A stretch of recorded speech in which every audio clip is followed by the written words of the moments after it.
My name is Eli. I am 27 years old, and I live in a quiet suburb just outside Denver, Colorado. I work as an electrical technician. It is not a dream job, but it is steady. It pays the bills, keeps the lights on in my small second-floor apartment, and leaves me enough money for a beer or two on the weekends.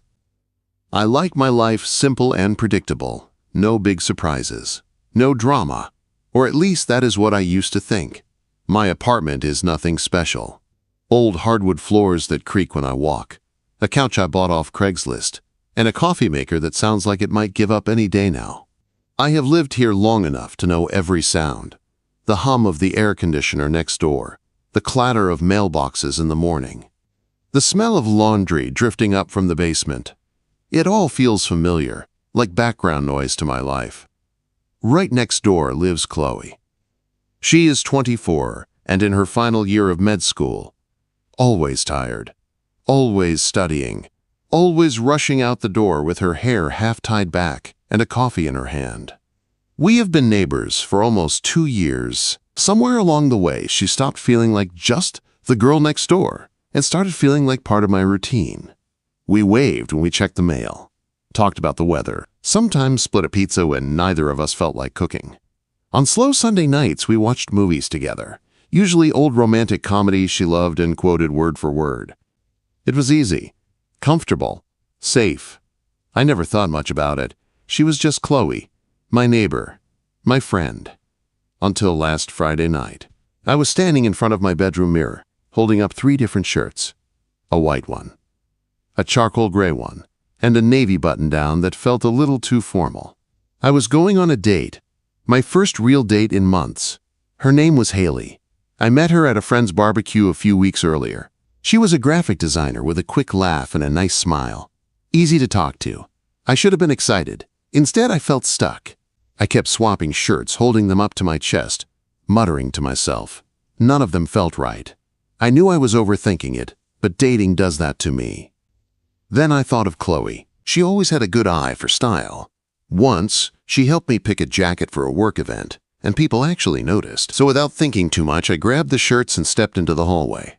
I knocked on her door. Her TV was on inside, some medical drama playing in the background. After a moment, the door opened. Chloe stood there in an oversized gray hoodie, the sleeves covering her hands. Her dark hair was in a messy bun. She held a mug of tea, and her eyes looked tired. "Hey, Eli," she said. "What's up?" I held up the shirts. "Need your help.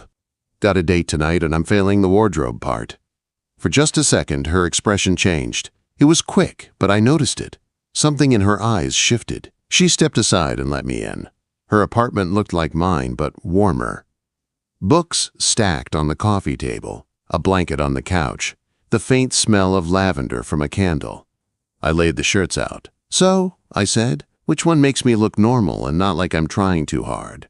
She sat on the floor, studying them like it was serious work. Her fingers brushed the white shirt. "The white one," she said softly. "It makes you look honest." I laughed. "Honest is good, right?" She didn't laugh back. She looked away. "Depends who you're trying to impress," she said, almost too quiet to hear. The room felt different then. Heavy, like something unspoken was filling the space between us. I tried to keep it light. "Her name's Haley. She's cool. I just don't want to mess it up." Chloe went quiet. Her fingers stayed on the edge of the white shirt. "You're blind, Eli," she whispered. I frowned. "What?" She looked up at me. Her eyes were shining, like she was holding something back. "I'm in love with you." The words hit me hard, like someone flipped a switch in my chest. I couldn't move.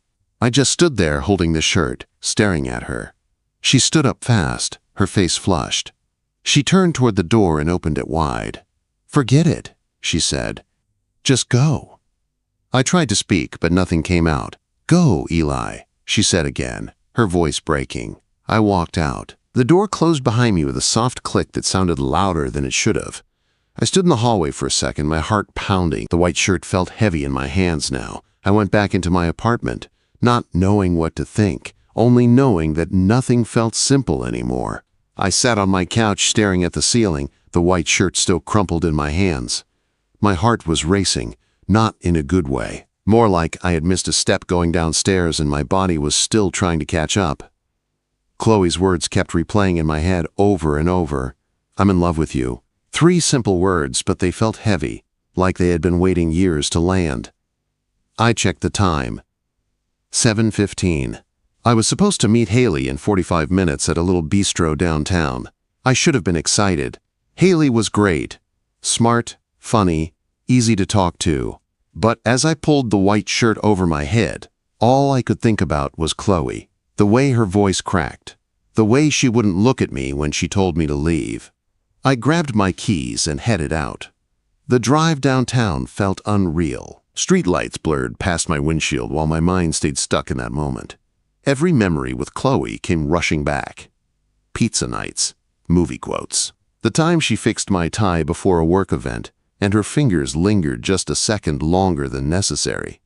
Had it always been there, and I just never saw it? The restaurant was busy when I arrived. Haley was already there, sitting by the window. She stood up and smiled when she saw me. "Hey, Eli," she said. "Nice shirt." My stomach dropped. "Thanks," I said, forcing a smile as I sat down. We ordered drinks and started talking. She told me about a client who kept changing their design ideas.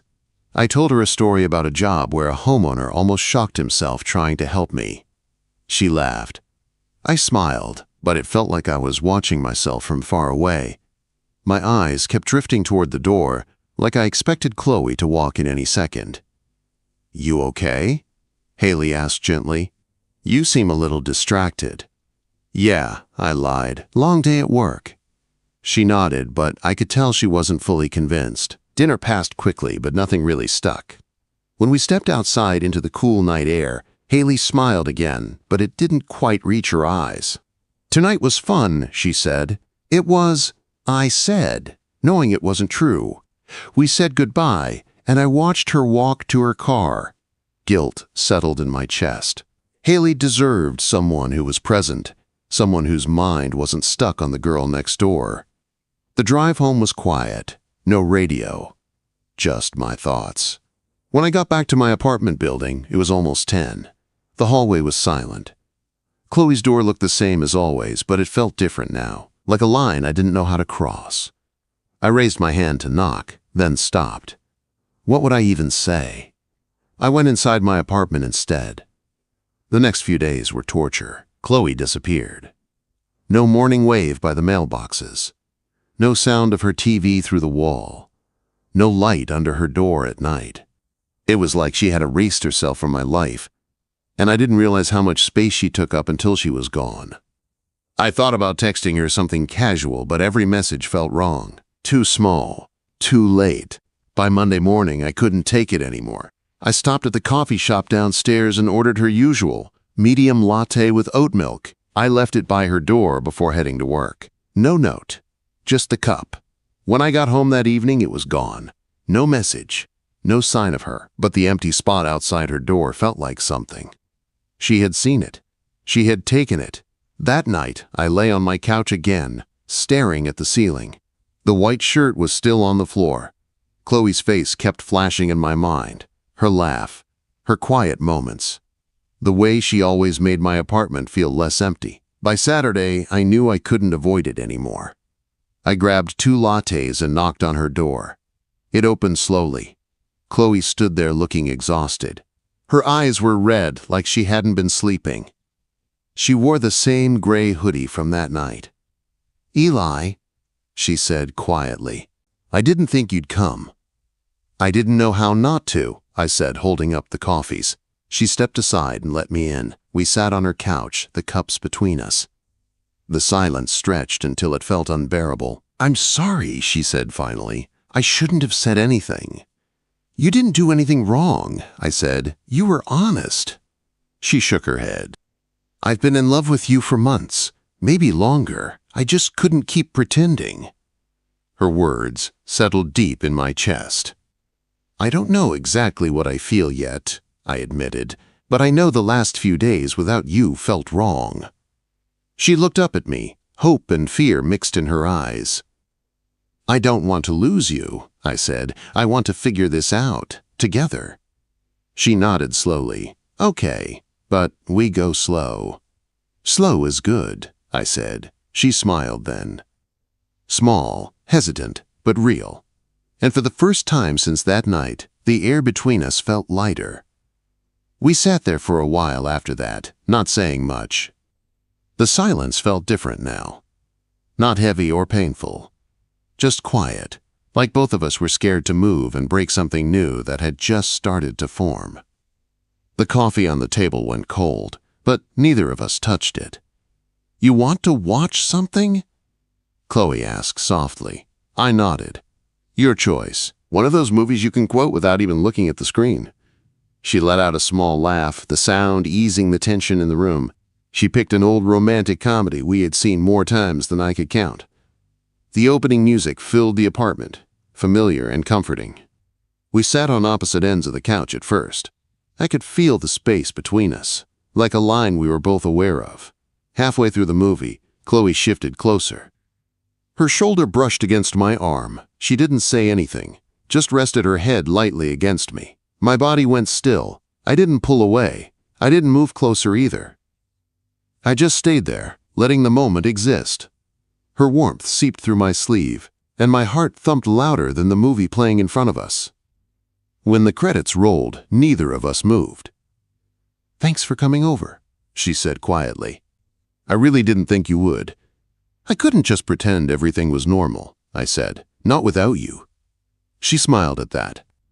A small smile, but one that felt real. We talked for a while after.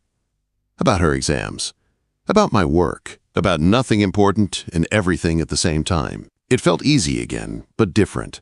Like the same room with the lights turned on. When I stood to leave, it was already past midnight. She walked me to the door. Thanks for not running, she said. I smiled. I wouldn't know where to run. That night I slept better than I had in days. The next morning I found a small note taped to my door. It was written in Chloe's neat handwriting. If you need fashion advice again, I'm still here. But next time, wear the shirt for me. I laughed out loud, folding the note and slipping it into my pocket. That evening, we met for coffee downstairs. It was easy, comfortable. She looked lighter, like she had finally let go of something heavy. We talked about her finals and joked about my terrible taste in music. Every now and then, our eyes met, and there was that pause, that quiet understanding. After coffee, we walked back to the building together. The night air was cool.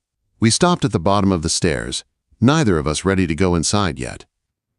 This feels different, she said. Yeah, I agreed, but it feels right. She stepped a little closer, close enough that I could smell her shampoo, lavender. I've spent months telling myself this was stupid, she admitted, that you'd never see me that way.